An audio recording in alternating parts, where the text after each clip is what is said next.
മുഖ്യമന്ത്രി. സർ, ബഹുമാനപ്പെട്ട ഗവർണറോട് നടത്തിയ നയപ്രഖ്യാപന പ്രസംഗത്തിന് ബഹുമാന്യനായ കോവളം അംഗം CM വിൻസെൻ്റ് അവതരിപ്പിച്ച നന്ദി പ്രമേയത്തെ ഞാൻ പൂർണ്ണമായി പിന്തുണയ്ക്കുന്നു. സർ, കേരളം വളരെ വലിയ പ്രതീക്ഷയോടുകൂടിയാണ് UDF സർക്കാരിന് അധികാരത്തിലെത്തിയിരിക്കുന്നത്. ആ ജനങ്ങളുടെ പ്രതീക്ഷയും സ്വപ്നങ്ങളും സാക്ഷാത്കരിക്കാനുള്ള അർപ്പണബോധത്തോടെ, നിശ്ചയദാർഢ്യത്തോടെ ഈ സർക്കാർ മുന്നോട്ട് പോകും. അത് ജനങ്ങളോട് നൽകിയ കാര്യങ്ങൾ, അവരോട് പറഞ്ഞ കാര്യങ്ങൾ, അവർക്ക് കൊടുത്ത വാക്ക്, ആ വാക്ക് പാലിച്ചുകൊണ്ട്, വാഗ്ദാനങ്ങൾ നിറവേറ്റിക്കൊണ്ട് ഒരു പുതുയുഗ കേരളത്തെ കെട്ടിപ്പടുക്കും എന്നാണ് ഞങ്ങൾ പറഞ്ഞിരിക്കുന്നത്. ആ പുതുയുഗ കേരളം യാഥാർത്ഥ്യമാക്കാനുള്ള കൂട്ടായ പരിശ്രമം ഉണ്ടാകും. ഞാൻ കരുതുന്നത് ആർക്കും ഒന്നും ഒറ്റയ്ക്ക് ചെയ്യാൻ കഴിയില്ല എന്ന് വിശ്വസിക്കുന്ന ഒരാളാണ് ഞാൻ. കൂട്ടായി എല്ലാവരും ചേർന്ന്, നമ്മളെല്ലാവരും ചേർന്നൊരു ടീം ബിൽഡ് ചെയ്ത് നമുക്ക് കേരളത്തിന് മാറ്റങ്ങൾ ഉണ്ടാക്കണം. നമ്മൾ വളരെ അഭിമാനത്തോടു കൂടി ചില സോഷ്യൽ ഇൻഡിക്കേറ്റേഴ്സ് കഴിഞ്ഞ ഒരു അര നൂറ്റാണ്ട് കാലമായി പറഞ്ഞുകൊണ്ടിരിക്കുകയാണ്. ആരോഗ്യരംഗത്ത്, വിദ്യാഭ്യാസ രംഗത്ത്, ഒരുപാട് മേഖലകളിൽ നമ്മൾ മറ്റ് സംസ്ഥാനങ്ങളിൽ നിന്ന് വ്യത്യസ്തമായി ഒരുപാട് മാറ്റങ്ങൾ ഉണ്ടാക്കിയിട്ടുണ്ട്. അത് മിഷണറിമാരുടെ കാലം മുതൽ, രാജാക്കന്മാരുടെ കാലം മുതൽ, ജനാധിപത്യ സർക്കാരുകൾ അധികാരത്തിൽ വന്ന കാലം മുതൽ ആ മാറ്റമുണ്ടായിട്ടുണ്ട്. കേരളത്തിൽ അധികാരത്തിലിരുന്ന എല്ലാ ജനാധിപത്യ സർക്കാരുകളും അക്കാര്യത്തിൽ വലിയ പങ്ക് വഹിച്ചിട്ടുണ്ട്. അതൊന്നും യാഥാർത്ഥ്യ ബോധത്തോടു കൂടിയേ നമുക്ക് കാണാൻ കഴിയുകയുള്ളൂ. പക്ഷേ അതേസമയം സർ, നമ്മൾ അഭിമാനത്തോടെ പറഞ്ഞിരുന്ന പല സോഷ്യൽ ഇൻഡിക്കേറ്റേഴ്സും ഇന്ന് സ്റ്റാഗ്നൻ്റാണ്, മന്ദതയിൽ നിൽക്കുകയാണ്, അവിടെ നിൽക്കുകയാണ്. കാലാനുസൃതമായ മാറ്റം പല രംഗത്തും നമുക്കുണ്ടായിട്ടില്ല. പല പദ്ധതികളും നടപ്പാക്കാൻ നമുക്ക് സ്വപ്നങ്ങളില്ലാതെ ഇരുന്നിട്ടല്ല, നമുക്ക് സ്വപ്നങ്ങളുണ്ട്. പക്ഷേ നമ്മുടെ പദ്ധതികൾ നടപ്പിലാക്കുന്നതിനുണ്ടാകുന്ന അനാവശ്യമായ കാലതാമസം നമ്മളെ, കേരളത്തെ ഇപ്പോൾ പിന്നോട്ട് നടത്തിയിരിക്കുകയാണ്. ആ യാഥാർത്ഥ്യം നമ്മൾ തിരിച്ചറിയണം. അത് രാഷ്ട്രീയമായി പരസ്പരം കുറ്റപ്പെടുത്തുന്ന ജനാധിപത്യ സമ്പ്രദായം ഒന്നും തെറ്റല്ല. പക്ഷെ രാഷ്ട്രീയമായി കുറ്റപ്പെടുത്തലിൻ്റെ അപ്പുറത്ത് ജനാധിപത്യം എന്ന് പറയുന്നത് ഒരു ഡിസ്കോസാണ്. അതിൻ്റെ ജനാധിപത്യത്തിൻ്റെ സൗന്ദര്യം വർദ്ധിക്കുന്നത് ആ ഡിബേറ്റിലും ഡിസ്കോസിലൂടെയാണ്. സാർ, ആ സംവാദം നിയമസഭയ്ക്കകത്തും നിയമസഭയ്ക്ക് പുറത്തും നടക്കുന്ന സംവാദങ്ങളിൽ ഒരു ഔട്ട്കം ഉണ്ടാകണം, ഒരു റിസൾട്ട് ഉണ്ടാകണം. ആ റിസൾട്ട് കേരളത്തിന് മാറ്റമുണ്ടാക്കാൻ, കേരളത്തിലെ ജനങ്ങളുടെ ജീവിത നിലവാരത്തിന് മാറ്റമുണ്ടാക്കാൻ ഉതകുന്ന ഒരു ഡിബേറ്റ് കേരളത്തിൽ നടക്കണം. ഗവൺമെൻറ്റിനെ വിമർശിക്കണം, ഗവൺമെൻറ്റിൻ്റെ തെറ്റായ നടപടികളെ ചൂണ്ടിക്കാട്ടണം. ഗവൺമെൻറ് ആ തെറ്റുകൾ തിരുത്തും. തെറ്റാണ് എന്ന് തോന്നിയാൽ തിരുത്താൻ ഒരു മടിയും ഈ ഗവൺമെൻറ്റിനുണ്ടാവില്ല. അതിൻ്റെ അപകർഷതാബോധത്തിൻ്റെ പ്രശ്നമില്ല. തെറ്റ് ചൂണ്ടിക്കാണിക്കാൻ ജനാധിപത്യ സംവിധാനത്തിൽ എല്ലാവർക്കും അധികാരമുണ്ട്. ജനങ്ങൾക്ക്, സാധാരണ ജനങ്ങൾക്ക്, ജനപ്രതിനിധികളായ നിങ്ങൾക്ക്, ഭരണകക്ഷിയിലും പ്രതിപക്ഷത്തും പെട്ടവർക്ക്, മാധ്യമങ്ങൾക്ക്, പൊതുസമൂഹത്തിന് ചൂണ്ടിക്കാണിച്ചാൽ തെറ്റാണ് എന്ന് ബോധ്യമായാൽ അത് തിരുത്തി മുന്നോട്ട് പോകും. ഒരു സംശയവും അക്കാര്യത്തിലില്ല. പക്ഷെ മാറ്റമുണ്ടാകണം. ഞങ്ങൾ പ്രതിപക്ഷത്തിരുന്നു കൊണ്ട് ഗവൺമെൻറ്റിനെ അതിരൂക്ഷമായി വിമർശിച്ചിട്ടുണ്ട്. പക്ഷെ ഞാൻ കരുതുന്നു ഇന്ത്യയിൽ ആദ്യത്തെ ഒരു പ്രതിപക്ഷമാണ്. ഗവൺമെൻറ്റിനെ ഞങ്ങൾ ശക്തമായി വിമർശിച്ചപ്പോൾ, ഗവൺമെൻറ് എവിടെയെല്ലാം പരാജയപ്പെട്ടു എന്ന് ചൂണ്ടിക്കാണിച്ചപ്പോൾ, ആ സർക്കാർ പരാജയപ്പെട്ട സ്ഥലത്ത് എന്ത് ചെയ്യാൻ കഴിയുമെന്ന് ഞങ്ങൾ 2 വർഷം മുമ്പേ ചർച്ച തുടങ്ങി. ആരോഗ്യരംഗത്ത്, വിദ്യാഭ്യാസ രംഗത്ത്, അടിസ്ഥാന വികസന രംഗങ്ങളിൽ, പൊതുവായ കാര്യങ്ങളിലെല്ലാം നിരവധി വിദഗ്ധരുമായിട്ടുള്ള കൂടിയാലോചനകൾ നടത്തി, കോൺക്ലേവ് നടത്തി, നിരവധിയായ ഡോക്യുമെൻറ്റുകൾ ഞങ്ങൾ രൂപപ്പെടുത്തി ഞങ്ങളൊരു ചർച്ച ആരംഭിച്ചിരുന്നു. സാർ, അതിൽ നിന്ന് രൂപപ്പെട്ടു വന്ന കാര്യങ്ങളാണ് ഞങ്ങൾ പുതുയുഗ യാത്രയിൽ കേരളത്തിലെ ജനങ്ങളോട് പറഞ്ഞത്. ഞങ്ങൾ അധികാരത്തിൽ വന്നാൽ ഞങ്ങൾ ആ മാറ്റങ്ങൾ ഈ സംസ്ഥാനത്ത് ഉണ്ടാക്കും. സംസ്ഥാനത്ത് മാറ്റമുണ്ടാകണം. ആരോഗ്യരംഗത്ത്, വിദ്യാഭ്യാസ രംഗത്ത്, തൊഴിൽ മേഖലയിൽ ഉൾപ്പെടെയുള്ള ഒരുപാട് രംഗങ്ങളിൽ സമഗ്രമായ മാറ്റമുണ്ടാകണം. കേരളത്തിലെ ജനങ്ങളുടെ ജീവിത നിലവാരം ഉയർത്തണം. ആരോഗ്യ വിദ്യാഭ്യാസ രംഗങ്ങൾ ഈ ലോകത്തിൻ്റെ മുഴുവൻ ഡെസ്റ്റിനേഷൻ പോയിന്റാക്കി കേരളത്തെ മാറ്റാൻ നമുക്ക് കഴിയണം. സാർ, നമ്മുടെ കുട്ടികൾ പുറത്തേക്ക് പോകുന്നു, ബ്രെയിൻ ഡ്രെയിനാണ് നടക്കുന്നത് കേരളത്തിൽ. എല്ലാവരും പോകുന്നത് തടയാൻ കഴിയില്ല. ലോകത്തിലെ ഉന്നതമായ വിദ്യാഭ്യാസ സ്ഥാപനങ്ങളിൽ പോയി നമ്മുടെ കുട്ടികൾ പഠിക്കട്ടെ. പക്ഷെ ഇപ്പോൾ നടക്കുന്ന ബ്രെയിൻ ഡ്രെയിൻ എന്ന് പറയുന്നത് ലോകത്തിലെ ഉന്നതമായ വിദ്യാഭ്യാസ സ്ഥാപനങ്ങളിലേക്കാണോ ഈ കുട്ടികൾ പോകുന്നത്? അല്ല. അപ്പം അതിനൊരു നമുക്കൊരു മാറ്റമുണ്ടാകണം. ആ മാറ്റമുണ്ടാകണമെങ്കിൽ ഉന്നതമായ വിദ്യാഭ്യാസ സംവിധാനങ്ങൾ കേരളത്തിലുണ്ടാകണം. നമുക്ക് ആരോഗ്യരംഗത്ത് ലോകത്തിൻ്റെ മുഴുവൻ ഡെസ്റ്റിനേഷൻ പോയിന്റാക്കി കേരളത്തിലെ മാറ്റണമെങ്കിൽ ആരോഗ്യരംഗത്ത് മാറ്റമുണ്ടാകണം. നമ്മുടെ കേരളത്തിൻ്റെ സവിശേഷതകളെ നമുക്ക് എങ്ങനെ പ്രയോജനപ്പെടുത്താൻ കഴിയുമെന്ന് ആലോചിക്കണം. ഞങ്ങൾ ഈ നയപ്രഖ്യാപന പ്രസംഗത്തിൽ ഞങ്ങൾ എങ്ങനെയാണ് ഇത്തരം കാര്യങ്ങളെ സമീപിക്കുന്നത്, ഞങ്ങളുടെ നയം എന്താണ് എന്നാണ് വ്യക്തമായി പറഞ്ഞിരിക്കുന്നത്. ഒരു ഗവൺമെൻറ് അധികാരത്തിൽ വരുമ്പോൾ ആ നടത്തുന്ന നയപ്രഖ്യാപന പ്രസംഗം ആരോടുമുള്ള യുദ്ധപ്രഖ്യാപനമല്ല. അങ്ങനെ ഒരു യുദ്ധപ്രഖ്യാപനം ഈ നയപ്രഖ്യാപനത്തിലില്ല. ഞങ്ങൾ എന്താണ് ഞങ്ങളുടെ സമീപനം, ഞങ്ങളുടെ ലക്ഷ്യം എന്താണ് എന്നാണ് ഞങ്ങൾ പറഞ്ഞിരിക്കുന്നത്. അതിൽ ഞങ്ങൾ തെരഞ്ഞെടുപ്പ് കാലത്ത് ഞങ്ങൾ ജനങ്ങളോട് പറഞ്ഞു, ഞങ്ങൾ അധികാരത്തിൽ വന്നാൽ 5 ഇന്ദിരാ ഗ്യാരണ്ടികൾ നടപ്പാക്കും. സർ, ആദ്യത്തെ മന്ത്രിസഭാ യോഗത്തിൽ ആ 2 ഗ്യാരണ്ടികൾ 5 എണ്ണത്തിൽ ആ 2 ഗ്യാരണ്ടികൾ തീരുമാനിക്കാൻ കഴിഞ്ഞു എന്നുള്ള അഭിമാനത്തോടു കൂടിയാണ് ഞാനിവിടെ നിൽക്കുന്നത്. KSRTC ബസ്സിൽ സ്ത്രീകൾക്കുള്ള സൗജന്യ യാത്രയുടെ ആദ്യഘട്ടം ഈ 15-ാം തീയതി പ്രഖ്യാപിക്കും. 15-ാം തീയതി മുതൽ അത് നടപ്പാവുകയാണ്. സർ, ഇന്ത്യയിൽ ആദ്യമായി ഒരു സംസ്ഥാനത്ത് സീനിയർ സിറ്റിസൺസിന് ഒരു വകുപ്പുണ്ടാക്കിയിരിക്കുക. അത് ആ തീരുമാനമെടുത്തു. ആ തീരുമാനം ഒരുപാട് ലക്ഷ്യങ്ങളോട് കൂടിയാണ്. ഒരുപാട് ലക്ഷ്യങ്ങൾ. അത് ലോകത്തിലെ പല മാതൃകകളും കേരളത്തിൽ കൊണ്ടുവരണം. ഞാൻ പറഞ്ഞു, ഒരു സൊസൈറ്റി പരിഷ്കൃതമാണോ അല്ലയോ എന്ന് തീരുമാനിക്കുന്നത് ആ സൊസൈറ്റി, ആ സമൂഹം അവിടുത്തെ മുതിർന്ന പൗരന്മാരോട് എങ്ങനെ പെരുമാറുന്നു എന്നതിനെ കണക്കാക്കിയാണ്. സാർ, 3-4 വർഷം കഴിയുമ്പോൾ ഈ കേരളം ഈ രാജ്യത്തോട് മുഴുവൻ അഭിമാനത്തോടെ പറയാൻ കഴിയുന്ന ഒരു സാഹചര്യം, ഇന്ത്യയിലെ ഏറ്റവും പരിഷ്കൃതമായ സമൂഹമാണ് കേരളത്തിൽ ഉള്ളത് എന്ന് നമുക്ക് പറയാൻ കഴിയണം. അതൊരു ഔദാര്യ വെൽഫെയർ സ്കീമല്ല, മുതിർന്ന പൗരന്മാർക്ക് കൊടുക്കുന്ന ഒരു ഔദാര്യമല്ല. അത് അവരെ കൂടി നമ്മുടെ ഈ സംസ്ഥാനത്തിൻ്റെ നിർമ്മാണത്തിൽ പങ്കാളികളാക്കുന്ന ഒരു സിൽവർ ഇക്കോണമിയാണ്. അത് രാജ്യത്തിൻ്റെ ഏറ്റവും മോഡലായി കേരളത്തിൽ നമ്മൾ തുടക്കമിടാൻ നമ്മൾ ആഗ്രഹിക്കുന്നു. സാർ, നമുക്ക് ഒരുപാട് സ്വപ്ന പദ്ധതികൾ ഞങ്ങൾ നേരത്തെ പ്രഖ്യാപിച്ചിരുന്നു, ഞങ്ങളുടെ പ്രകടന പത്രികയിൽ പ്രഖ്യാപിച്ചിരുന്നു. അത് വേറെ ആരുടെയെങ്കിലും പ്രകടന പത്രികയിൽ ഉണ്ടോ എന്ന് ഞാൻ പരിശോധിച്ചിട്ടില്ല. ഞങ്ങളുടെ പ്രകടന പത്രികയിൽ പറഞ്ഞ കാര്യങ്ങൾ, അതിലെ പ്രധാനപ്പെട്ട സ്വപ്ന പദ്ധതികൾ ഇതിനകത്തുണ്ട്. സാർ, എന്താണ് കേരളത്തിൻ്റെ സവിശേഷത? നമുക്ക് ചില അഡ്വാൻറ്റേജസും ഡിസഡ്വാൻറ്റേജസും ഉണ്ട്. നമ്മുടെ ഡിസഡ്വാൻറ്റേജ് എന്ന് പറയുന്നത് നമുക്ക് സ്ഥലമില്ല എന്നുള്ളതാണ്. നമ്മുടെ ഡെൻസിറ്റി ഓഫ് പോപ്പുലേഷനാണ്, ജനസാന്ദ്രതയാണ്. പല സംരംഭങ്ങളും തുടങ്ങാനുള്ള ബുദ്ധിമുട്ടിൻ്റെ ഏറ്റവും പ്രധാനപ്പെട്ട പ്രശ്നങ്ങളിലൊന്ന് ലാൻഡാണ്. സാർ, നമ്മുടെ സവിശേഷതകളോ? നമുക്ക് 600 കിലോമീറ്റർ തീരപ്രദേശമുണ്ട്, കടലാണ്. നമുക്ക് 2 അന്താരാഷ്ട്ര തുറമുഖങ്ങളുണ്ട്, ഒരു കണ്ടെയ്നർ ടെർമിനലുണ്ട്, 17 മിനി തുറമുഖങ്ങളുണ്ട്. സാർ, ഇതിനെയെല്ലാം സംയോജിപ്പിച്ച് കേരളത്തെ ഒരു തുറമുഖ നഗരമാക്കി മാറ്റണം എന്നതാണ് ഈ സർക്കാരിൻ്റെ ഏറ്റവും വലിയ സ്വപ്നം.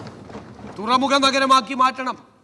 സാർ, 1-ാം ഘട്ടത്തിൽ നമ്മുടെ റോഡുകൾ, ഇപ്പോൾ ഹൈവേ വരികയാണ്, റോഡുകൾ നിബിഡമാണ് വാഹനങ്ങൾ കൊണ്ട്. സാർ, അതിൽ 50% ലോജിസ്റ്റിക്സ് എങ്കിലും നമുക്ക് കടൽ വഴിയാക്കണം. റോഡിലൂടെ കൊണ്ടുപോകുന്നതിൻ്റെ 4/1 ചെലവിൽ കടലിലൂടെ കൊണ്ടുപോകാൻ പറ്റും, റോഡ് ഫ്രീ ആവും. 2-ാം ഘട്ടത്തിൽ നമുക്ക് ക്രൂയിസ് ഷിപ്പിംഗ് തുടങ്ങണം, നമുക്ക് ടൂറിസം തുടങ്ങണം, പാസഞ്ചേഴ്സിനെ കൊണ്ടുപോകണം. 3-ാം ഘട്ടത്തിൽ കേരളത്തിലെ നദികളുമായി അതിനെ സംയോജിപ്പിച്ചുള്ള വളരെ വിശദമായ ഒരു ടൂറിസം പ്രോജക്റ്റ് ഉണ്ടാകണം. കടലിൽ നിന്ന് വരുന്ന ആളുകൾക്ക് എല്ലാ സ്ഥലങ്ങളിലും പോകുവാൻ കഴിയുന്ന പ്രോക്സിമിറ്റിയുള്ള ടൂറിസത്തെ കൂടി ഡെവലപ്പ് ചെയ്യാൻ പറ്റുന്ന ഒരു വലിയ പദ്ധതി. കേരളം ഒരു തുറമുഖ നഗരമായി മാറ്റുമ്പോൾ ലക്ഷക്കണക്കിന് തൊഴിലവസരങ്ങൾ ഉണ്ടാകും. അതിനോടനുബന്ധിച്ചുള്ള ലോജിസ്റ്റിക് പാർക്കുകൾ ഉണ്ടാകും, ഫിഷറീസ് എക്സ്പോർട്ടുകൾ ഉണ്ടാകും. ഒരുപാട് നമുക്ക് വാല്യൂ ആഡഡ് കാര്യങ്ങൾ നമുക്ക് ചെയ്യാൻ കഴിയും. ഇന്ത്യയിലെ തന്നെ ഏറ്റവും മികച്ച തുറമുഖങ്ങളാക്കി നമ്മുടെ തുറമുഖങ്ങളെ നമുക്ക് മാറ്റാൻ പറ്റും. സാർ, ദുബായിലെ തുറമുഖം പോർട്ട്, ദുബായ് എന്ന് പറയുന്ന സ്റ്റേറ്റിലേക്ക് നൽകുന്ന കോൺട്രിബ്യൂഷൻ എന്ന് പറയുന്നത് അവരുടെ GDP നടത്തുന്ന കോൺട്രിബ്യൂഷൻ 28% ആണ്. 28% മൊത്തം ദുബായിയുടെ GDP ദുബായ് പോർട്ട് മാത്രം കൊടുക്കുന്ന കോൺട്രിബ്യൂഷൻ ആ ടോട്ടൽ GDPയുടെ 28% ആണ്. സാർ, നമുക്ക് അതുപോലെ തന്നെ 4 അന്താരാഷ്ട്ര വിമാനത്താവളങ്ങളുണ്ട് ഈ ചെറിയ സംസ്ഥാനത്ത്. സാർ, അതിനെ നമ്മൾ ഡെവലപ്പ് ചെയ്ത് അതിൽ 2 എണ്ണം സർക്കാരിൻ്റെ നിയന്ത്രണത്തിലാണ്, കണ്ണൂരും കൊച്ചിയിലും. സാർ, ഞങ്ങൾ 27 ഏവിയേഷൻ പ്രോജക്റ്റുകൾ തയ്യാറാക്കിയിട്ടുണ്ട്. ആ ഏവിയേഷൻ പ്രോജക്റ്റുകൾ നടത്തി സൗത്ത് ഏഷ്യയിലെ ഏറ്റവും വലിയ ഏവിയേഷൻ ഹബ്ബാക്കി കേരളത്തെ മാറ്റണം എന്നത് UDFൻ്റെ സ്വപ്നമാണ്. സാർ, നിങ്ങൾ ബാംഗ്ലൂർ എയർപോർട്ടിൽ ഒരു മലയാളിയാണ് മാനേജിംഗ് ഡയറക്ടർ. ആ ബാംഗ്ലൂർ എയർപോർട്ട് മാത്രം ഡെവലപ്പ് ചെയ്ത് കർണാടകത്തിലെ GDPയിലേക്ക് ബാംഗ്ലൂർ എയർപോർട്ടിൻ്റെ കോൺട്രിബ്യൂഷൻ എന്ന് പറയുന്നത് 5% ആണ്. ഒരു എയർപോർട്ട് മാത്രം കൊടുക്കുന്ന സംഭാവനകൾ, അതും ലോജിസ്റ്റിക്സും മറ്റ് ഒരുപാട് മാർഗങ്ങളിലൂടെയാണത്. വിമാനം വന്നിറങ്ങുകയും വിമാനം ആളുകൾ കയറിപ്പോവുകയും ചെയ്യുന്ന സ്ഥലത്തിനപ്പുറത്തായിട്ട് ഏവിയേഷൻ പോസിബിലിറ്റീസ്, നമ്മുടെ പരിമിതികൾക്കുള്ളിൽ നിന്നുകൊണ്ട് നമ്മുടെ അഡ്വാൻറ്റേജസ്, നമ്മുടെ സാധ്യതകളാണ് ഞങ്ങൾ അന്വേഷിച്ചത്. അത് ഒരുപാട് പേരുമായി, ഇപ്പോൾ പോർട്ടിൻ്റെ പ്രോജക്റ്റ് ഞങ്ങൾ മാരിടൈം എക്സ്പേർട്സുമായി, ഷിപ്പിംഗ് എക്സ്പേർട്സുമായി, സാമ്പത്തിക ഉപദേഷ്ടാക്കളുമായി ഞങ്ങൾ സംസാരിച്ചിട്ടുണ്ട്. അതിൻ്റെ ഫൈനൽ പ്രോജക്റ്റിലേക്ക് വരികയാണ്. ബജറ്റ് ആവുമ്പോൾ ഏകദേശ രൂപമാവും. ഏവിയേഷൻ എക്സ്പേർട്ടുകളുമായി ഞങ്ങൾ സംസാരിച്ചിട്ടുണ്ട്, ഞങ്ങൾ കൂടിയാലോചനകൾ നടത്തിയിട്ടുണ്ട്. സാർ, അതുപോലെ തന്നെ നമുക്ക് സംരംഭങ്ങൾ തുടങ്ങാൻ കഴിയണം. വ്യവസായ സംരംഭങ്ങൾ ഉൾപ്പെടെ ഒരുപാട് കാര്യങ്ങൾ നമുക്ക് ഇൻഫോ പാർക്കും ടെക്നോ പാർക്കും ഒക്കെ തുടങ്ങാൻ കഴിഞ്ഞ ഒരു സംസ്ഥാനമാണ് കേരളം. വലിയ മാറ്റമുണ്ടാക്കിയതാണ്. പക്ഷേ നമുക്ക് അതിൻ്റെ വേഗത, അതിൻ്റെ വെലോസിറ്റി, അത് നമ്മൾ ആഗ്രഹിച്ചതുപോലെ നമുക്ക് മുന്നോട്ട് പോകാൻ കഴിഞ്ഞില്ല. നമുക്ക് ലാൻഡ് ബാങ്ക് ഉണ്ടാകണം. എവിടെയെല്ലാം നമുക്ക് സ്ഥലം കൊടുക്കാൻ പറ്റും, എവിടെയെല്ലാം നമുക്ക് പ്രൊവൈഡ് ചെയ്യാൻ പറ്റും. അത് ടൂറിസത്തിനാണെങ്കിലും ഇൻഡസ്ട്രിക്കാണെങ്കിലും പുതിയ സംരംഭങ്ങൾ തുടങ്ങാൻ വേണം. ഇപ്പോൾ സ്റ്റാർട്ടപ്പ് സംരംഭങ്ങൾ നമുക്ക് നല്ല രീതിയിൽ തുടങ്ങാൻ പറ്റുന്നൊരു സംസ്ഥാനമാണ്. നമ്മൾ ആശയങ്ങൾ, ഞങ്ങൾ ആഗ്രഹിക്കുന്നത് ഐഡിയാസ് ലോകവ്യാപകമായി ഇൻവൈറ്റ് ചെയ്ത് ആ ആശയങ്ങളെ ഷോക്കേസ് ചെയ്ത് ആ സംരംഭങ്ങൾ തുടങ്ങാൻ വരുന്ന ആളുകൾ ചെറുപ്പക്കാരായിരിക്കും കൂടുതൽ. അവരിൽ ചിലർ ടെക്നിക്കലി അവർക്കൊരു എക്സ്പെർട്ടൈസ് ഉണ്ടാവും, വൈദഗ്ധ്യം ഉണ്ടാവും ടെക്നിക്കലായി. പക്ഷെ അവർക്ക് മാനേജ്മെൻറ്റിനെ കുറിച്ചോ അവർക്ക് മാർക്കറ്റിങ്ങിനെ കുറിച്ചോ അവർക്ക് വൈദഗ്ധ്യം ഉണ്ടാവില്ല. അപ്പോൾ ഗവൺമെൻറ് ഒരു മാനേജ്മെൻറ്റ് മെൻറ്ററിനെ പ്രൊവൈഡ് ചെയ്യണം. ചിലർ വരുന്നത് മാനേജ്മെൻറ്റും അറിയാം, മാർക്കറ്റിങ്ങും അറിയാം, പക്ഷേ ടെക്നിക്കൽ സൈഡ് വീക്കായിരിക്കും. അപ്പോൾ ഗവൺമെൻറ് അവർക്കൊരു ടെക്നോ മെൻറ്ററിനെ കൊടുക്കണം. ടെക്നോ മെൻറ്ററിനെയും മാനേജ്മെൻറ്ററിനെയും റിവോൾവിംഗ് ഫണ്ടും കൊടുത്ത് ആ സംരംഭങ്ങളെ സൂക്ഷ്മതയോടുകൂടി ഒരു ഗാർഡിയൻ്റെ ഉത്തരവാദിത്തത്തോടു കൂടി ഗവൺമെൻറ് ഹെൽപ്പ് ചെയ്യണം. സാർ, നിരവധി പദ്ധതികൾ നമുക്ക് തുടങ്ങാൻ പറ്റും. നമ്മുടെ കാലാവസ്ഥയ്ക്കും നമ്മുടെ ഭൂമിശാസ്ത്രപരമായ പ്രത്യേകതകൾക്കും അനുസരിച്ചുള്ള നിരവധിയായ പദ്ധതികൾ നമുക്ക് കേരളത്തിൽ തുടങ്ങാൻ പറ്റും. ആ ഇൻവെസ്റ്റ്മെൻറ്റ് കേരളത്തിൽ ഉണ്ടാകണം. ഗവൺമെൻറ് ഒന്നും ഈ ബിസിനസ് ചെയ്യാൻ പോകുന്നില്ല, ഒരു തെറ്റും വേണ്ട, അത് പഴയ കാലമാണ്. ഗവൺമെൻറ് ഒരു ഫെസിലിറ്റേറ്ററുടെ റോളായിരിക്കും ചെയ്യുന്നത്. ഗവൺമെൻറ് ഇൻവെസ്റ്റ് ചെയ്യുന്ന പൈസ വിത്തിൻ 3 to 5 years തിരിച്ച് ഗവൺമെൻറ്റിലേക്ക് വരണം. ഗവൺമെൻറ് അല്ല ബിസിനസ് റൺ ചെയ്യുന്നത്. ബിസിനസ് റൺ ചെയ്യുന്നത് ഇൻവെസ്റ്റേഴ്സാണ്. അത് അവർക്ക് ആവശ്യമായ റെഗുലേഷൻസ് നടത്തി നമുക്ക് വളരെ ലളിതവൽക്കരിച്ച് ഒരു സംരംഭം തുടങ്ങാൻ കേരളത്തിൽ വന്നാൽ ബുദ്ധിമുട്ടാണ് എന്നുള്ള പഴയ ഒരു ഔട്ട്ഡേറ്റഡ് ആയിട്ടുള്ളൊരു ചിന്താഗതി മാറ്റി കേരളത്തിൽ എല്ലാവരും ചേർന്ന് അതിനെ സ്വാഗതം ചെയ്യുന്ന ഒരു അന്തരീക്ഷം കേരളത്തിലുണ്ട്. അതിനുള്ള ഒരു ഇക്കോസിസ്റ്റം കേരളത്തിലുണ്ട് എന്ന് നമുക്ക് ബോധ്യപ്പെടുത്തണം. നമുക്ക് 2-3 സംരംഭങ്ങൾ തുടങ്ങിയാൽ ആ മെസ്സേജ് കേരളത്തിന് പുറത്തേക്ക് പോവും. നമുക്ക് ഒരുപാട് മാറ്റങ്ങൾ ആ രീതിയിൽ ഉണ്ടാക്കിയേ നമുക്ക് മതിയാവും. ആ MSME സംരംഭങ്ങൾ ഉൾപ്പെടെയുള്ള കാര്യങ്ങളിൽ നമുക്ക് അത്തരം സമീപനമാണ് നമുക്ക് വേണ്ടത് എന്നുള്ളതാണ്. സർ, ഇവിടെ വിദ്യാഭ്യാസ രംഗത്തുൾപ്പെടെ ഔട്ട്ഡേറ്റഡ് ആയിട്ടുള്ള കോഴ്സുകളാണ്, കാലഹരണപ്പെട്ട കോഴ്സുകളാണ്. ഞാൻ പഠിക്കുമ്പോൾ 90% മാർക്കുണ്ടെങ്കിൽ മാത്രം കിട്ടുന്ന ചില കോഴ്സുകൾ ഇപ്പോഴും പഠിപ്പിക്കുകയാണ്. ആ കോഴ്സുകൾ ഔട്ട്ഡേറ്റഡ് ആണ്, ഒരാവശ്യമില്ല, അത് പഠിച്ചു കഴിഞ്ഞാൽ ഒരു ജോലിയില്ല. അതുകൊണ്ടാണ് കുട്ടികൾ പുറത്തേക്ക് പോകുന്നത്. നമുക്ക് ലോകത്തിലെ തൊഴിൽ രംഗം മാറുന്നതനുസരിച്ച് അതനുസരിച്ചുള്ള കറസ്പോണ്ടിങ് ആയിട്ടുള്ള കരിക്കുലം ചേഞ്ച് വേണം. നമുക്ക് പുതിയ കോഴ്സുകൾ ഉണ്ടാകണം. ലോകത്ത് എന്താണ് നടക്കുന്നത് എന്ന് നമ്മൾ മനസ്സിലാക്കി അതനുസരിച്ചുള്ള കോഴ്സുകൾ ഉണ്ടാകണം. ഇന്ന് വളരെ വേഗത്തിലാണ് തൊഴിൽ മേഖല മാറുന്നത്. ഇന്നുണ്ടാകുന്നൊരു തൊഴിൽ 4 കൊല്ലം കഴിഞ്ഞാൽ ഇല്ല, അവിടെ ക്ലോസ്ഡ് ആവുകയാണ്.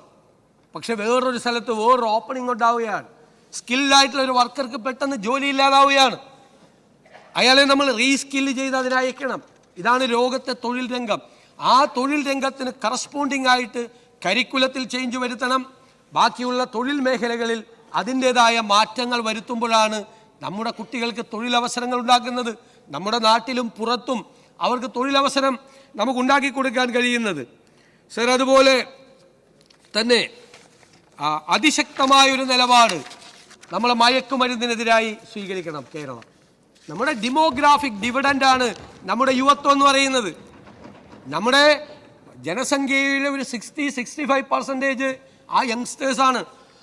മറ്റു പല രാജ്യങ്ങളിൽ നിന്ന് വ്യത്യസ്തമായി നമുക്ക് ഭാവിയിൽ വലിയ ശുഭപ്രതീക്ഷയോടുകൂടി ഭാവിയെ കാത്തിരിക്കുന്നതിൻ്റെ കാരണം കൺസ്ട്രക്റ്റീവായ ക്രിയേറ്റീവായ ഒരു യുവത്വം നമുക്കുണ്ട് എന്നുള്ളതാണ്. ആ യുവത്വത്തെ കൊലയ്ക്ക് കൊടുക്കാൻ നമുക്ക് സമ്മതിക്കാൻ പാടില്ല. അപകടകരമായ രീതിയിൽ മയക്കുമരുന്ന് വ്യാപനമുണ്ടാകുന്നു കേരളത്തിൽ. ഏത് വിദൂര ഗ്രാമത്തിലും ഏത് സബ്സ്റ്റൻസും 10-15 മിനിറ്റ് കൊണ്ട് ലഭിക്കും. അത്രയും വലിയ നെറ്റ്വർക്കാണ് അവർക്കുള്ളത്. ആ ചെയിൻ നമ്മൾ തകർക്കണം. നമ്മൾ അറസ്റ്റ് ചെയ്യുന്നത് ഈ ഇത് വലിക്കുന്ന കൺസ്യൂമേഴ്സിനാണ്. NDPS ആക്ട് അനുസരിച്ച് അപ്പം തന്നെ ജാമ്യം കൊടുത്ത് പുറത്തിറങ്ങുകയാണ്. അവൻ പോലീസ് സ്റ്റേഷനിൽ 3 മണിക്കൂർ നിന്നത് ക്ഷീണം തീർക്കാൻ പിന്നെയും പോയി പുറത്ത് വലിക്കുകയാണ്. നമുക്ക് ഈ ശൃംഖല തകർക്കണം, ഈ സോഴ്സ് തകർക്കണം. അതിന് കോമ്പീറ്റൻ്റ് ആയിട്ടുള്ള ഏജൻസികളാണ് നമ്മുടെ പോലീസും നമ്മുടെ എക്സൈസും എന്ന് നമ്മൾ തെളിയിക്കണം. നമ്മൾ രാഷ്ട്രീയ പാർട്ടികളും സാംസ്കാരിക സംഘടനകളും മതസംഘടനകളും അവയർനെസ് ഏറ്റെടുക്കണം, ബോധവൽക്കരണം ഏറ്റെടുക്കണം. ഞങ്ങളുടെ കുഞ്ഞുങ്ങളെ കൊലയ്ക്ക് കൊടുക്കാൻ ഞങ്ങൾ വിട്ടുതരില്ല എന്ന് കേരളം ഒരുമിച്ച് പ്രഖ്യാപിച്ച് ഇതിന് അന്ത്യം വരുത്തണം. ഇതിൻ്റെ മുന്നിൽ നമ്മളെ കീഴടങ്ങിയാൽ പിന്നെ കേരളം ഉണ്ടാകില്ല എന്ന യാഥാർത്ഥ്യം കൂടി തിരിച്ചറിയണം. അതിനു വേണ്ടിയിട്ടുള്ള പദ്ധതികളാണ് ആഭ്യന്തര വകുപ്പിൻ്റെയും എക്സൈസ് വകുപ്പിൻ്റെയും വിദ്യാഭ്യാസ വകുപ്പിൻ്റെയും എല്ലാം നേതൃത്വത്തിൽ നമ്മൾ ആരംഭിക്കുന്നത്. സർ, ഹ്യൂമൻ ആനിമൽ കോൺഫ്ലിക്റ്റ് ഉണ്ട്. വന്യജീവികളും മനുഷ്യരുമായിട്ടുള്ള സംഘർഷമുണ്ട്. ഇന്നിവിടെ പലപ്പോഴും ചർച്ച ചെയ്തു. നമുക്കതിന് സത്വരമായ നടപടികൾ സ്വീകരിക്കണം. നമുക്ക് പരമ്പരാഗതമായ മാർഗങ്ങളുണ്ട്, ഇല്ലേ? ഫെൻസിങ് ഉണ്ട്, ബയോ ഫെൻസിങ് ഉണ്ട്, കിടങ്ങുകൾ കുഴിക്കലുണ്ട്, ഒരുപാട് മാർഗങ്ങളുണ്ട്. തീർച്ചയായും കഴിഞ്ഞ കുറേ നാളുമായി അതിൻ്റെ അലോക്കേഷൻസ് ഒക്കെ വളരെ കുറവാണ്. അത് ചെയ്യണം. അത് ചെയ്യുന്നതോടൊപ്പം തന്നെ ആർട്ടിഫിഷ്യൽ ഇൻ്റലിജൻസ് ഉൾപ്പെടെയുള്ള ആധുനികമായ സങ്കേതങ്ങൾ ഉപയോഗിച്ച് നമുക്ക് ഈ മൃഗങ്ങളെ മനുഷ്യൻ്റെ ജീവിതത്തെ ബാധിക്കാത്ത തരത്തിൽ, ജീവനെ ബാധിക്കാത്ത തരത്തിൽ, കൃഷിയെ ബാധിക്കാത്ത തരത്തിൽ അവരെ രക്ഷപ്പെടുത്താൻ വേണ്ടിയിട്ടുള്ള ഉത്തരവാദിത്വം നമുക്കുണ്ട്. ഈ ഗവൺമെൻറ് ആ ഉത്തരവാദിത്വം പൂർണ്ണമായി നിർവഹിക്കും എന്ന് ഞാൻ ഈ സഭയ്ക്ക് ഉറപ്പ് നൽകുന്നു. വന്യജീവികളുടെ ആക്രമണത്തിൽ നിന്ന് സാധാരണ മനുഷ്യരെ, പാവപ്പെട്ടവരെ, കർഷകരെ, കുഞ്ഞുങ്ങളെ എല്ലാവരെയും രക്ഷിക്കാനുള്ള അതിശക്തമായ നടപടികളുണ്ടാകും. നമ്മുടെ പൊതുജനാരോഗ്യ മേഖല നമുക്ക് ശക്തിപ്പെടുത്തണം. പൊതുജനാരോഗ്യം, ക്യാൻസർ കെയർ, മാതൃശിശു ആരോഗ്യം, വയോജനങ്ങളുടെ ആരോഗ്യം, മാനസികാരോഗ്യം എന്നിവ ഉറപ്പുവരുത്തണം. ചികിത്സാ ചെലവ് കുറയ്ക്കാൻ വേണ്ടിയിട്ടുള്ള നടപടികൾ സ്വീകരിക്കണം. അതുമായി ബന്ധപ്പെട്ടിട്ടുള്ള വിശദമായ പദ്ധതികൾ ബജറ്റിൽ പ്രഖ്യാപിക്കുമെന്നതുകൊണ്ട് ഞാൻ അതിലേക്ക് കടന്നു പോകുന്നില്ല. ആർട്ടിഫിഷ്യൽ ഇൻ്റലിജൻസിന് പ്രത്യേകമായ പരിഗണന കൊടുക്കണം എന്ന് തീരുമാനിച്ചിട്ടുണ്ട്. സർ, ഭൂമി പ്രശ്നങ്ങളുണ്ട്. ഒരുപാട് സ്ഥലങ്ങളിൽ ഭൂമി പ്രശ്നങ്ങളുണ്ട്. ആളുകൾ, പ്രത്യേകിച്ച് ഹൈ റേഞ്ചിലെല്ലാം ആളുകൾ പ്രയാസപ്പെടുകയാണ്. പട്ടയങ്ങൾ കൊടുത്തിട്ട് ആ പട്ടയങ്ങൾ അവർക്ക് ഉപയോഗിക്കാൻ പറ്റാത്ത സാഹചര്യമുണ്ട്. സർ, ഭൂമി പ്രശ്നങ്ങൾക്ക് പരിഹാരമുണ്ടാക്കാൻ ഭൂനിയമങ്ങളിൽ കാലാനുസൃതമായ മാറ്റം വരുത്തണം. സർ, ആ കാലത്ത് അത് വിപ്ലവകരമായ നിയമങ്ങളായിരുന്നു. വിപ്ലവകരമായ നിയമങ്ങൾ, നമ്മുടെ ഭൂനിയമങ്ങൾ ആ കാലഘട്ടത്തിന് അനുയോജ്യമായ നിയമങ്ങളാണ്. പക്ഷെ കാലം മാറി, ലോകം മാറി. അതനുസരിച്ചുള്ള കറസ്പോണ്ടിങ് ആയിട്ടുള്ള മാറ്റങ്ങൾ ഭൂനിയമങ്ങളിൽ ഉണ്ടാകണം. ഉപാധിരഹിതമായി പട്ടയങ്ങൾ കൊടുക്കണം. പട്ടയം കൊടുത്ത് വീണ്ടും ഒരു 20 വർഷം കഴിയുമ്പോൾ വീണ്ടും അത് ക്രമപ്പെടുത്താൻ വേണ്ടി വീണ്ടും പാശി ചോദിച്ച് ഈ പാവങ്ങളെ ബുദ്ധിമുട്ടുന്ന നടപടിയോട് നമുക്ക് യോജിപ്പില്ല. സാർ, SC/ST വിഭാഗങ്ങൾക്ക് അവർക്ക് പ്രത്യേകമായ ഊന്നൽ കൊടുക്കണം. അവർക്ക് ഭവന നിർമ്മാണത്തിന് ശ്രദ്ധിക്കണം. വനാവകാശ നിയമം പൂർണ്ണമായി നടപ്പാക്കണം. കുട്ടികളുടെ വിദ്യാഭ്യാസത്തിന് അവർക്ക് നൽകുന്ന പണം വർദ്ധിപ്പിക്കാൻ നമുക്ക് കഴിയണം. അത് കൃത്യമായി കൊടുക്കാൻ നമുക്ക് കഴിയണം. അവർക്ക് PSC റിക്രൂട്ട്മെൻറ്റുകൾ വഴി അവർക്ക് ആളുകൾക്ക് കയറാൻ കഴിയുന്നില്ലെങ്കിൽ നമ്മളൊരു 3 വർഷം കൂടുമ്പോൾ അത് പരിശോധിക്കണം. ഭരണഘടനാപരമായി അവർക്ക് അവകാശപ്പെട്ട സ്ഥാനങ്ങളിൽ അവർക്ക് എത്താൻ കഴിഞ്ഞില്ലെങ്കിൽ 3 കൊല്ലം കഴിയുമ്പോൾ സ്പെഷ്യൽ റിക്രൂട്ട്മെൻറ്റ് നടത്തണം എന്ന നിലപാടിലാണ് SC/ST വിഭാഗങ്ങളുടെ കാര്യത്തിൽ ഈ സർക്കാരിന് ഉള്ളത്. സാർ, അതുപോലെ ടൂറിസം രംഗത്ത് ഞാൻ നേരത്തെ സൂചിപ്പിച്ചതുപോലെ മെഡിക്കൽ ടൂറിസവും ഇക്കോ ടൂറിസവും ഡെസ്റ്റിനേഷൻ ടൂറിസവും ഉൾപ്പെടെ പൊതുജന പങ്കാളിത്തത്തോടുകൂടി നമുക്ക് നടപ്പാക്കാൻ നമുക്ക് കഴിയും. സർ, നമുക്ക് ഈ വെൽഫെയർ സ്കീമുകളോടൊപ്പം തന്നെ നമ്മുടെ സമ്പദ് വ്യവസ്ഥയെ മെച്ചപ്പെടുത്തുന്നതിനുള്ള നടപടികൾ കൂടി നമുക്ക് വേണം. നമ്മുടെ സമ്പദ് വ്യവസ്ഥ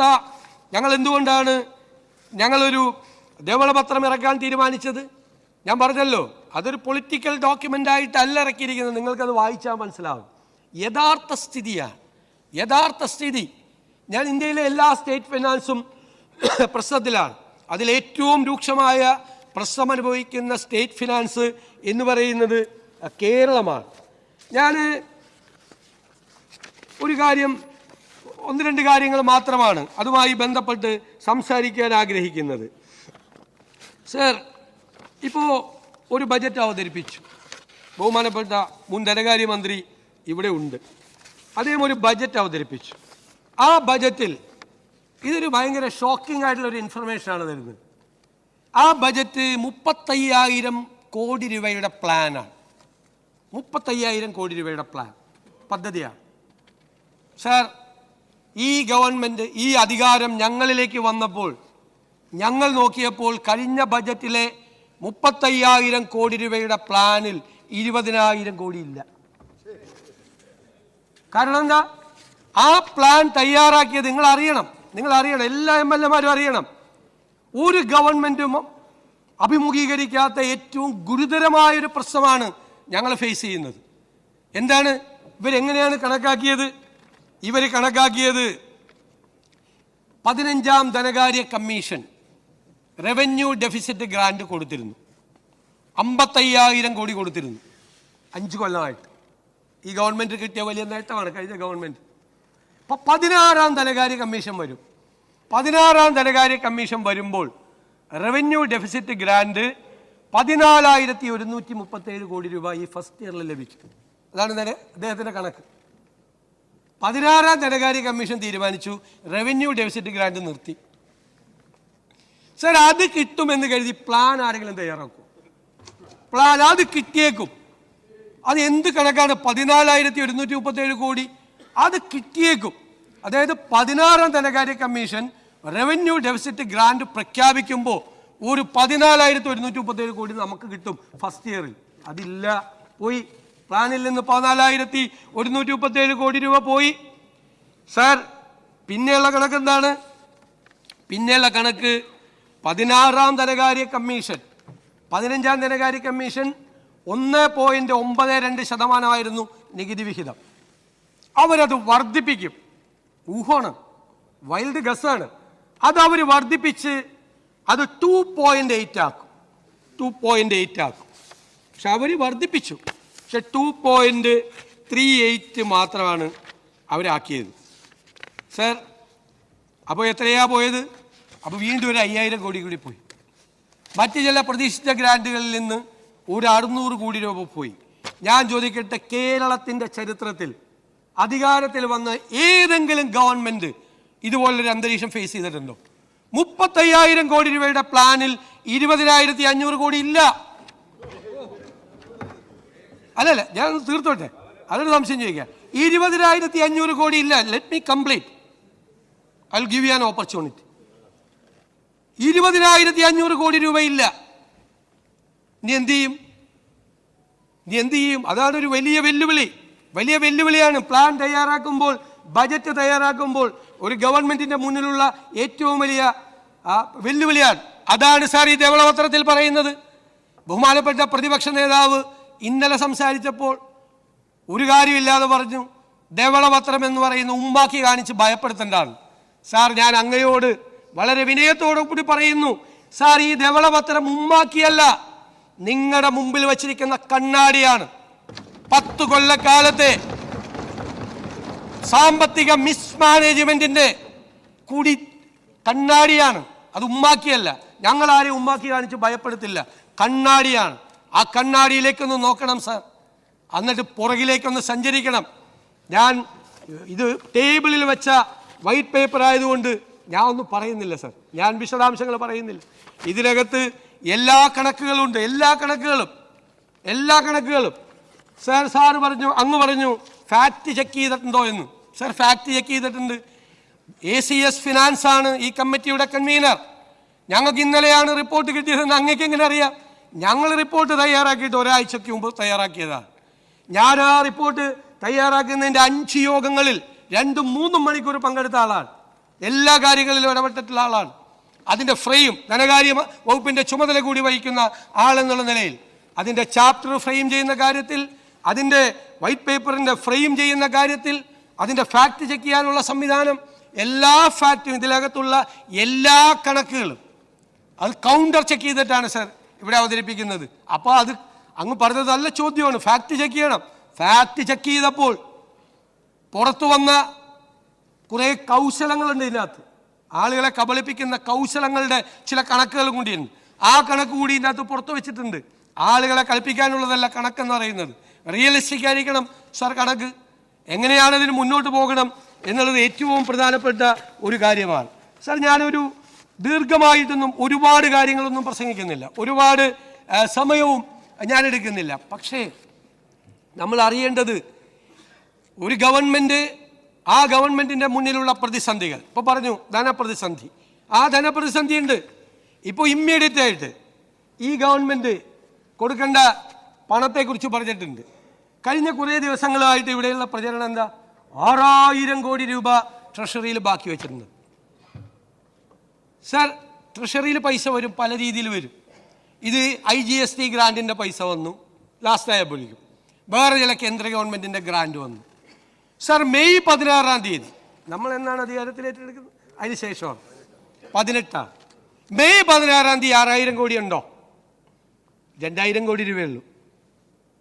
അപ്പോൾ ബാക്കി വെച്ചിട്ടാണ് പോകുന്നതെന്ന് ഈ പാവപ്പെട്ട ജനങ്ങളെ തെറ്റിദ്ധരിപ്പിക്കുകയാണ്.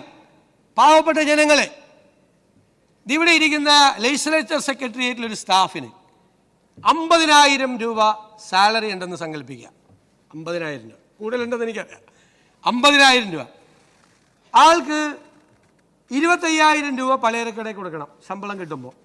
പുള്ളി പലചരക്കടയിൽ കൊടുക്കുന്നില്ല, അത് പോക്കറ്റിൽ വയ്ക്കുന്നു. പാല് മേടിച്ച കാശ് കൊടുക്കുന്നില്ല. 1-ാം തീയതി ആകുമ്പോൾ പാലുകാരൻ വരുമ്പോൾ കൊടുത്തില്ല. പത്രക്കാരൻ്റെ കാശ് കൊടുക്കുന്നില്ല. മനസ്സിലായ? ആർക്കും കൊടുക്കുന്നില്ല. ആ ഇറച്ചിയും മീനും മേടിച്ച സ്ഥലത്ത് അവർക്ക് പോലും പൈസ കൊടുക്കുന്നില്ല. എന്നിട്ട് ഇദ്ദേഹം പറയാണ്, എൻ്റെ പോക്കറ്റിൽ 50,000 രൂപ ബാക്കിയുണ്ട്. നിങ്ങളുടെ കയ്യിൽ 6000 കോടി രൂപ ബാക്കി ഉണ്ടായിരുന്നുവെങ്കിൽ LSCD മിനിസ്റ്റർ ഇവിടെ ഇരിക്കുന്നു, ലോക്കൽ ബോഡിയുടെ 3-ാം ഗഡു നിങ്ങൾ എന്തുകൊണ്ട് കൊടുത്തില്ല? 1982 കോടി രൂപ നിങ്ങൾ എന്തുകൊണ്ട് കൊടുത്തില്ല? കയ്യിൽ പണം ഉണ്ടായിട്ട്. നിങ്ങളുടെ ഇമ്മീഡിയറ്റ് ലയബിലിറ്റി എന്തൊക്കെയാണ്? നിങ്ങൾ എവിടെയെല്ലാമാണ് നിങ്ങൾ പണം കൊടുക്കാനുള്ളത്? നിങ്ങൾ ആ പണം കൊടുക്കാനുള്ള ഒരുപാട് സ്ഥലങ്ങളിൽ നിങ്ങൾ പണം കൊടുത്തിട്ടില്ല. പട്ടിക വിദ്യാർത്ഥികൾക്ക്, പട്ടികജാതി പട്ടികവർഗ വിദ്യാർത്ഥികൾക്ക് നിങ്ങൾ കൊടുക്കാനുള്ള പണം എത്രയാണെന്നറിയാമോ? 377 കോടി രൂപ. 6000 കോടി രൂപ ബാക്കി ട്രഷറിയിൽ ഉണ്ടായിരുന്നെങ്കിൽ എന്തുകൊണ്ടാണ് ഈ പാവങ്ങൾ കുട്ടികൾക്ക് ഫസ്റ്റ് പ്രയോറിറ്റി ആയിട്ട് കൊടുക്കണ്ടേ? ആ 377 കോടി രൂപ കൊടുത്തോ? നിങ്ങൾ കൊടുത്തോ? 21,000 കോടി രൂപ ജീവനക്കാർക്ക് DA അരിയേഴ്സ് വെച്ചിട്ടാണ് സർക്കാർ ഇറങ്ങുന്നത്. അത് കൊടുത്തില്ലല്ലോ. എന്നാൽ 6000 കോടി ബാക്കിയുണ്ട്. ഒരു അരിയേഴ്സ് കൊടുത്തേക്കാം, തീരുമാനിച്ചില്ലല്ലോ. പെൻഷനർമാർക്ക് 14,387 കോടി രൂപയുടെ അരിയേഴ്സ് ഉണ്ട്. കൊടുത്തോ? കൊടുത്തിട്ടില്ലല്ലോ. ഞാനിനി അതും പോട്ടെ, അതെല്ലാം പോട്ടെ, ആ സപ്ലൈകോയ്ക്ക് കൊടുക്കാനുണ്ടല്ലോ ഒരു 2,893 കോടി രൂപ.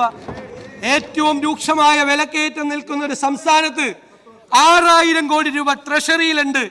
ഇനി നിങ്ങളെടുത്ത് ചെലവാക്കിക്കോ എന്ന് പറയുന്ന നിങ്ങൾ എന്തേ അത് കൊടുക്കാതെ പോയത്? 2893 കോടി രൂപ ഇവിടെ വിലക്കയറ്റം നിയന്ത്രിക്കുന്നതിന്റെ സർക്കാരിന്റെ ഏജൻസിയാണ്, മാർക്കറ്റ് ഇന്റർവെൻഷൻ നടത്തേണ്ട ഏജൻസിയാണ്. നിങ്ങൾ അവർക്ക് കൊടുത്തോ? എന്തിനാണ് ആ മെഡിക്കൽ സർവീസസ് കോർപ്പറേഷന് കൊടുക്കാനുണ്ട് 476 കോടി ഇല്ലേ? ഇവിടെ ടൈപ്പ് 1 ഡയബറ്റീസ് ഉള്ള പാവപ്പെട്ട കുഞ്ഞുങ്ങൾക്ക് ക്വാളിറ്റി ഇല്ലാത്ത മരുന്ന് വിതരണം നടത്തി നല്ല മരുന്ന് കിട്ടാൻ വേണ്ടി ആ കുഞ്ഞുങ്ങളെ കാത്തിരിക്കുക. അവർക്ക് നല്ല മരുന്ന് വിതരണം നടത്താൻ വേണ്ടി നിങ്ങൾക്ക് കൊടുക്കാമായിരുന്നില്ലേ ഈ പൈസ? കൊടുത്തില്ലല്ലോ, കൊടുത്തില്ല. 476 കോടി രൂപയാണ് അവർക്ക് കൊടുക്കാനുള്ളത്. ഞാനിപ്പോൾ കുറച്ച് സ്കീംസ് മാത്രമാണ് പറഞ്ഞത്. പാവപ്പെട്ടവർക്ക് കൊടുക്കാനുള്ള കാരുണ്യ സ്കീംസിൽ 2017 കോടിയുണ്ട്. നിരവധിയായിട്ടുള്ള ബാധ്യതകൾ, ഇപ്പോൾ ഇമ്മീഡിയറ്റ് ലയബിലിറ്റീസ് മാത്രമാണ് ഞാൻ പറഞ്ഞത്. എന്നിട്ടൊരു കഥ ഉണ്ടാക്കുക, എന്നിട്ട് സോഷ്യൽ മീഡിയയിലൂടെ പ്രചരിപ്പിക്കുക. 6000 കോടി ബാക്കി വെച്ചിട്ട് പോയിരിക്കുക. 16-ാം തീയതി നമ്മൾ അധികാരത്തിലേക്കുമ്പോൾ 2000 കോടിയാണ്.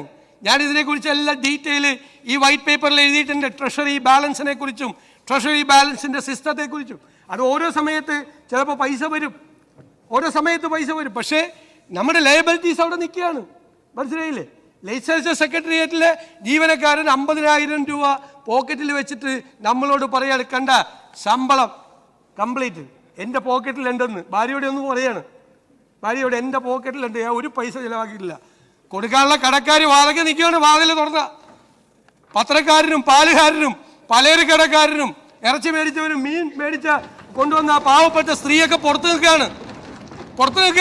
എന്നിട്ട് വാതിലടച്ചിട്ട് അകത്ത് നിന്ന് ഭാര്യയോട് പറയാം, 50,000 രൂപ ഞാൻ അതുപോലെ ഇവിടെ കൊണ്ടുവന്നിട്ടുണ്ടെന്ന് പറയാം. ഇതല്ലേ നടന്നത്? ഞാൻ പെട്ടെന്ന് ആളുകൾക്ക് മനസ്സിലാകാനാ. എന്നോട് ഒരുപാട് പേര് ചോദിക്കുക, സാറിന് നല്ല സുഖമായല്ലോ. ഞാൻ ചെന്തായി? അല്ല, ധനകാര്യ വകുപ്പല്ലേ? അതെ. ആ പഴയ മന്ത്രി 6000 കോടി ബാക്കി വെച്ചിട്ടല്ലേ പോയേക്കണത്. അടിച്ചു പൊളിക്കാമല്ലോ. അപ്പൊ അവരോടാണ് എന്നോട് ചോദ്യം ചോദിച്ച അവരോടാണ് ഞാൻ ഈ ഒരു ജീവനക്കാരൻ, ശമ്പളം കിട്ടിയ ജീവനക്കാരൻ്റെ കഥ പറഞ്ഞത്. ഇപ്പൊ മനസ്സിലായല്ലോ, കാര്യം മനസ്സിലായില്ല.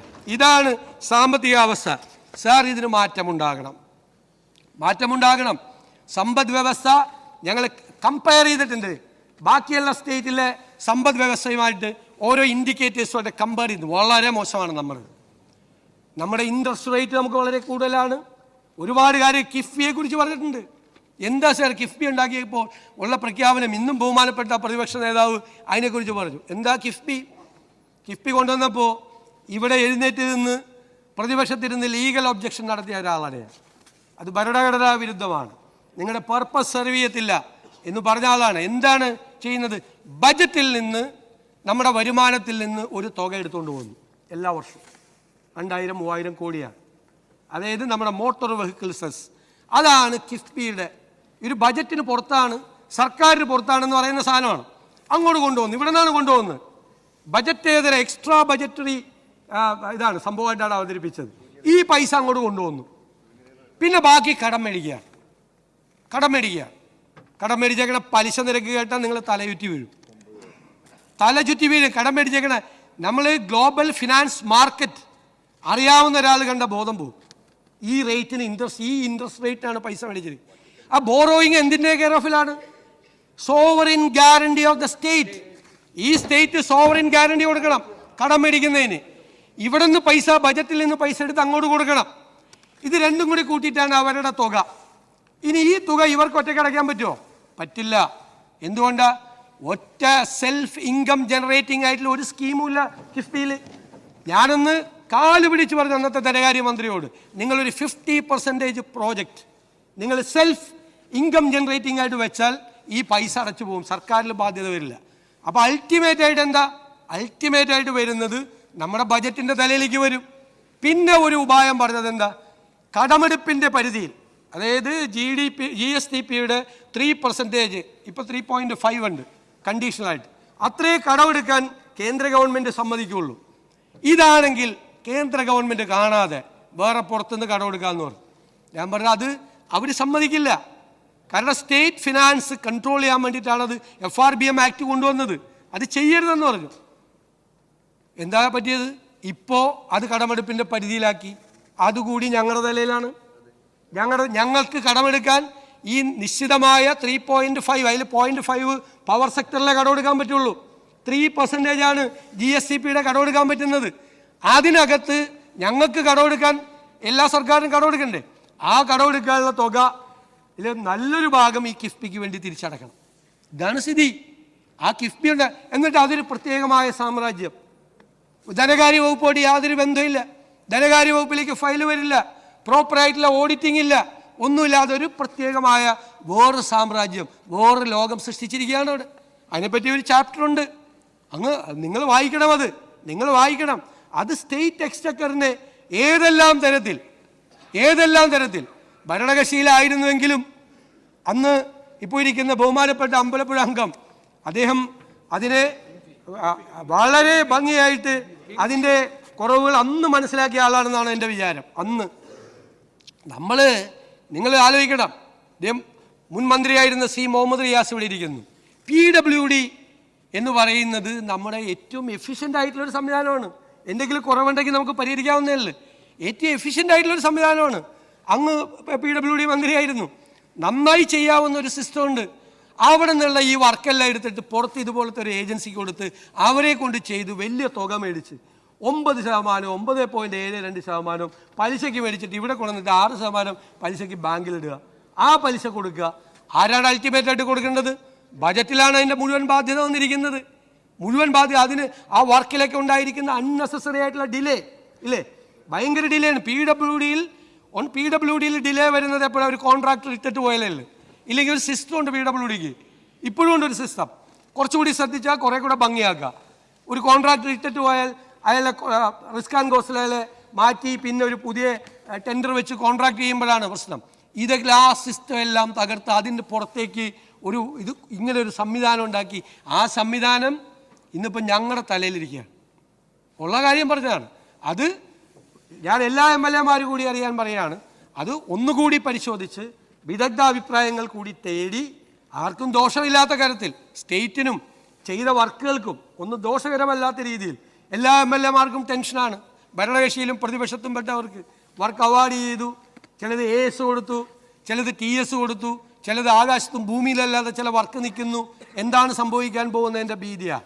നമുക്ക് ആർക്കും ദോഷകരമല്ലാത്ത രീതിയിൽ ഒരു നല്ല രീതിയിൽ അത് പരിഹരിക്കാൻ കഴിയുമെന്നുള്ള പൂർണ്ണമായ വിശ്വാസം ഒന്നുകൂടി പഠിച്ച് വളരെ വേഗത്തിൽ അതിനെ സംബന്ധിച്ചിട്ടുള്ളൊരു തീരുമാനം ഉണ്ടാകും. സാർ, ഞാൻ ദീർഘിപ്പിക്കുന്നില്ല. സാർ, ബഹുമാനപ്പെട്ട പ്രതിപക്ഷ നേതാവ് ഇവിടെ സംസാരിച്ചപ്പോൾ പറഞ്ഞു ഈ നയപ്രഖ്യാപന പ്രസംഗം കേട്ട് നിരാശ വന്നു. അങ്ങനെ നിരാശപ്പെടരുതെന്നാണ് എൻ്റെ വിനയപൂർവ്വമായ അഭ്യർത്ഥന. ഇത് പ്രതീക്ഷയുണർത്തുന്നൊരു നയപ്രഖ്യാപനമാണ്. ഇനി BJP പ്രസിഡന്റ് ഇതിനെക്കുറിച്ച് നല്ലത് പറഞ്ഞെങ്കിൽ ഞാൻ അദ്ദേഹത്തോട് നന്ദി പറയുന്നു. നല്ലത് പറഞ്ഞെങ്കിൽ ഇപ്പം ആരുടെയെങ്കിലും പ്രകടന പത്രികയിൽ ഏതെങ്കിലും രീതിയിൽ എഴുതി വെച്ചിട്ടുണ്ടോ? ഞാനത് നോക്കിയിട്ടില്ല. ഞങ്ങളുടെ പ്രകടന പത്രികയിൽ പറഞ്ഞ കാര്യങ്ങൾ, ഞങ്ങൾ ജനങ്ങളോട് പറഞ്ഞ വാക്കുകളാണ് ഞാനിതിനകത്ത് സൂചിപ്പിച്ചത്. പിന്നെ രാഷ്ട്രീയ ദുരൂഹത ഉണ്ട് തെരഞ്ഞെടുപ്പുമായിട്ട് ബന്ധപ്പെട്ടെന്ന് പറഞ്ഞു. അങ്ങയോട് ഞാനൊരു കാര്യം അങ്ങ് പറഞ്ഞു. അങ്ങ് ചെയ്യേണ്ട ഒരു പ്രധാനപ്പെട്ട കാര്യം എന്ന് പറയുന്നത് ഇവരോടൊക്കെ ഒന്ന് ചോദിച്ച് നോക്കണം. ഈ കണക്ക് തരുന്ന സമയത്ത് അങ്ങ് നിയമത്തെ ഒരു കണക്ക് പറഞ്ഞു. നിങ്ങൾ 3-ാം സ്ഥാനത്ത് പോയി 3 എടുത്തു. നിങ്ങൾ നിയമത്ത് നിങ്ങളുടെ വോട്ട് കുറഞ്ഞു എന്ന് പറഞ്ഞു ഇല്ലേ? നിയമത്ത് ഞങ്ങളുടെ മാത്രമാണ് വോട്ട് കുറഞ്ഞത്. LDFിൻ്റെ വോട്ട് കുറഞ്ഞിട്ടുണ്ട്. നിങ്ങൾ പരിശോധിച്ചോ? LDFിൻ്റെ വോട്ട് പരിശോധിച്ചിട്ടുണ്ട്.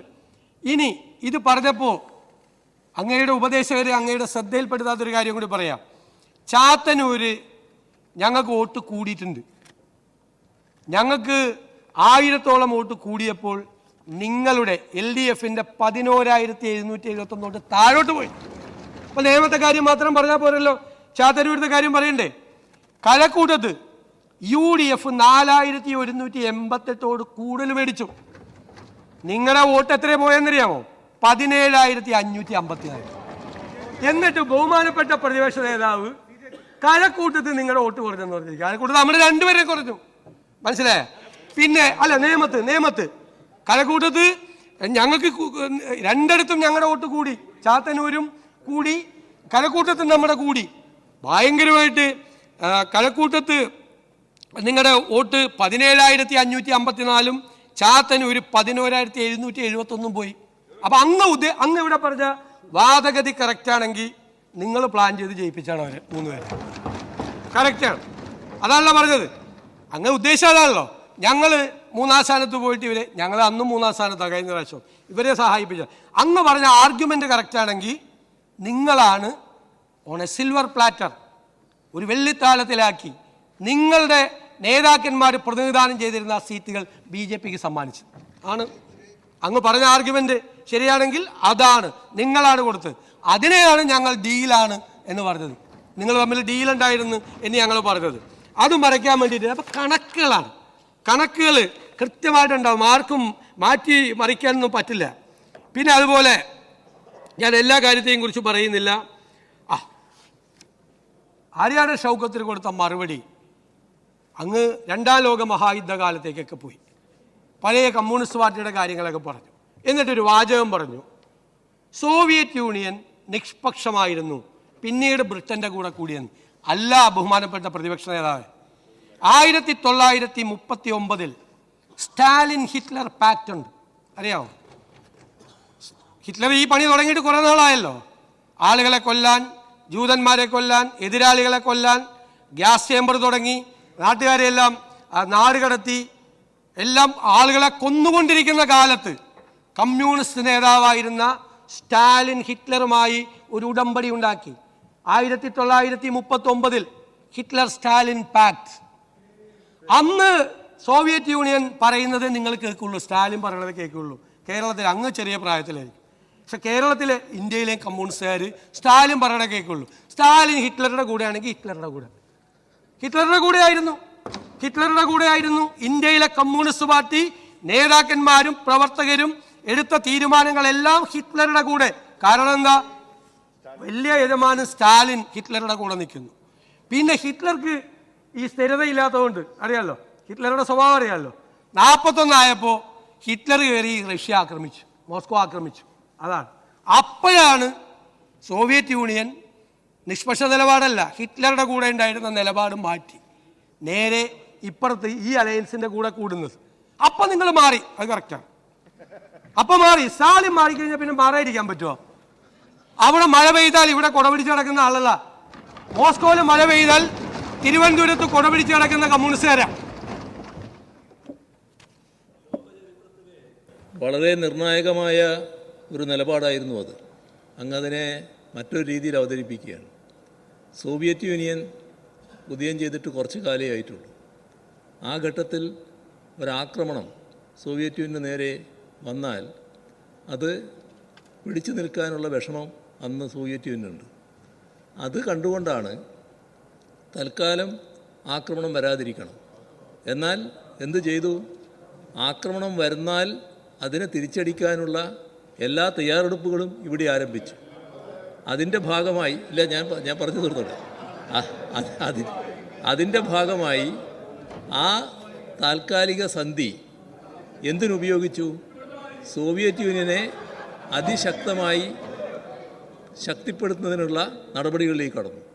അങ്ങനെയാണ് ജർമ്മൻ സേന മോസ്കോവിൻ്റെ പടിവാതിൽക്കൽ വരെ എത്തിയെങ്കിലും അവിടുത്തെ ചെമ്പടക്ക് അതിനെ പരാജയപ്പെടുത്താൻ കഴിഞ്ഞത്. ആ കരുത്താർജിച്ചതിൻ്റെ ഭാഗമായിട്ടാണ്. അത് ലോക ചരിത്രത്തിലെ ഏറ്റവും പ്രധാനപ്പെട്ട സംഭവമായിരുന്നു. അതങ്ങ് മറക്കാതിരിക്കും. സൂചിപ്പിച്ചതുപോലെ അങ്ങ് പറഞ്ഞാൽ അതൊരു അടവ് നയമായിരുന്നു സ്റ്റാലിൻ്റെ എന്ന. സോവിയറ്റ് യൂണിയൻ വന്നിട്ട് അധികം നാളൊന്നുമല്ല, 1917 അല്ലേ? റഷ്യൻ റവല്യൂഷൻ 1917 അതിനുശേഷം ഒരുപാട് നാളായി അവർ സെറ്റൊക്കെ ആയിട്ട് നിൽക്കുകയാണ്. പക്ഷേ രണ്ടുപേരും രണ്ടുപേരും ഒരേ പണിയാണ് ചെയ്തിരുന്നത്. സ്റ്റാലിൻ ചെയ്തിരുന്നതും ഹിറ്റ്ലർ ചെയ്തിരുന്നതും ഒരേ ജോലിയാണ്. എതിരാളികളെ കൊല്ലുക, സ്വന്തം ക്യാബിനറ്റ് മന്ത്രിമാരെ വരെ കൊല്ലുമായിരുന്നു, അറിയത്തില്ലേ? സ്വന്തം ക്യാബിനറ്റ് മന്ത്രിമാരെ വരെ കൊല്ലുമായിരുന്നു, PBയിലുള്ളവരെ കൊല്ലുമായിരുന്നു, നാട് കടത്തുമായിരുന്നു. രണ്ടുപേരും ചെയ്തിരുന്ന ഒരു നല്ല ഒരേപോലത്തെ പരിപാടിയാണ്. ഹിറ്റ്ലർ സ്റ്റാലിൻ പാക്ട് എന്ന് പറയുന്നത് നല്ല യോജിച്ച പാക്റ്റായിരുന്നു. രണ്ടുപേരും ഒരേ ജോലിയാണ് ചെയ്തുകൊണ്ടിരുന്നത്. അല്ലാതെ ഫാസിസത്തിനെതിരായി ലെറ്റ് മീ കൺക്ലൂഡ്. ഫാസിസത്തിനെതിരായി നാസിസത്തിനെതിരായിട്ടൊന്നും ഒരു നിലപാടും സ്റ്റാലിൻ ഉണ്ടായിരുന്നില്ല. സ്റ്റാലിൻ ചെയ്തിരുന്നത് അത് തന്നെയാണ്. മന്ത്രിമാർക്ക് വരെ ഭയമായിരുന്നു. ഇത് തന്നെയാണ് ചെയ്തിരുന്നത്. എത്രയോ പേരെ നാട് കടത്തി. സൈബീരിയ ഉണ്ടായത് എങ്ങനെയാണ്? സൈബീരിയയിലേക്ക് ആളുകളെ നാട് കടത്തുമായിരുന്നു. മുഴുവൻ ആളുകളെ ക്രൂരമായ പീഡനങ്ങളായിരുന്നു അവിടെ മുഴുവൻ.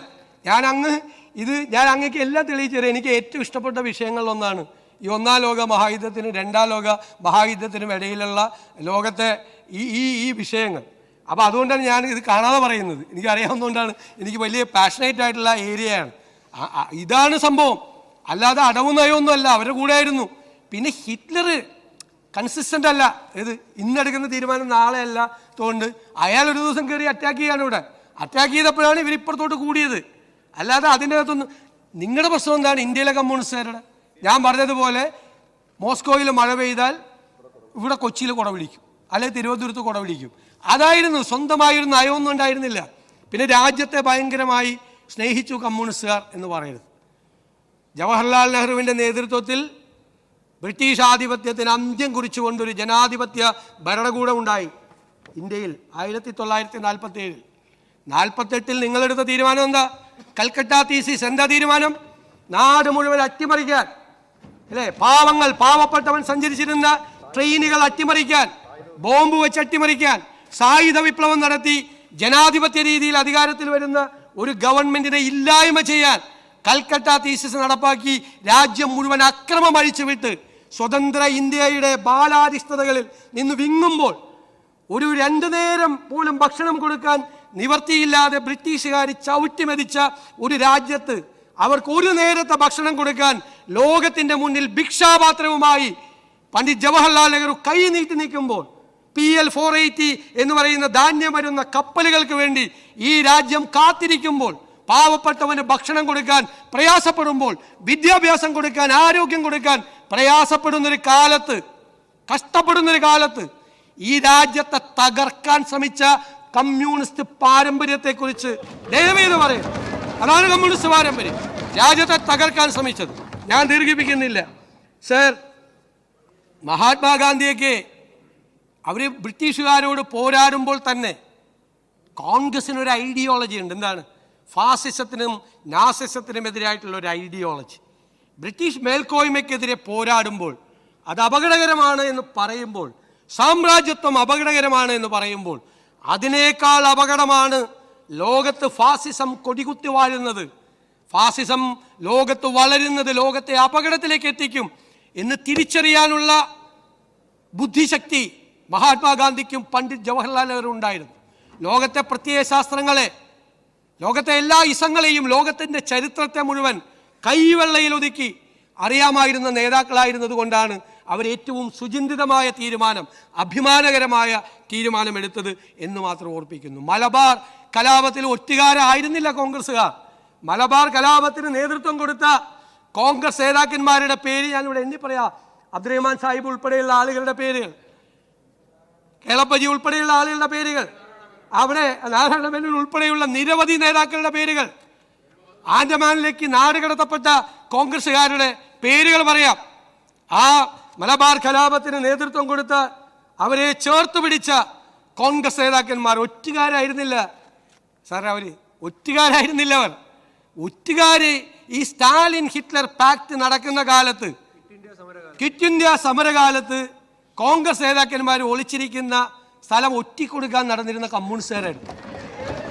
കാരണം അവരെ കുറ്റപ്പെടുത്താൻ പറ്റില്ല. കാരണം സ്റ്റാലിൻ മറ്റേ നിലപാടെടുത്തേക്കണം അവിടെ. ഇപ്പം ഇവിടെ വേറെ നിലപാടെടുക്കാൻ പറ്റുമോ? അവർ ആ നിലപാടെടുത്ത്. സാർ, ഞാൻ അവസാനിപ്പിക്കുകയാണ്.